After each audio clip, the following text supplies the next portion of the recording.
ಬೆಂಗಳೂರು ನಗರದಲ್ಲಿ ಉಷ್ಣಾಂಶ ಏರಿಕೆಯಿಂದ ಜನರು ತೀವ್ರ ಬಿಸಿಲಿನ ತಾಪಕ್ಕೆ ಬಳಲ್ತಾ ಇದ್ದಾರೆ.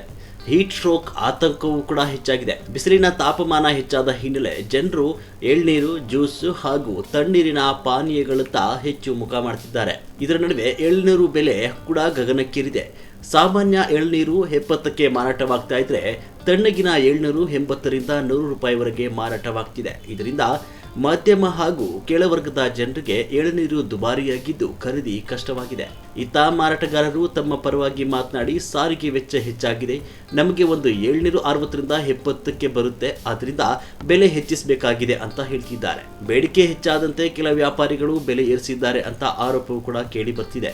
ಇನ್ನು ಬಿಸಿಲಿನ ತಾಪದಿಂದ ಡಿಹೈಡ್ರೇಷನ್ ಹಾಗೂ ತಲೆ ಸುತ್ತು ಪ್ರಕರಣಗಳು ಆಸ್ಪತ್ರೆಗಳಲ್ಲಿ ಹೆಚ್ಚಾಗ್ತಿರುವುದು ಆತಂಕಕಾರಿ ಬೆಳವಣಿಗೆಗೆ.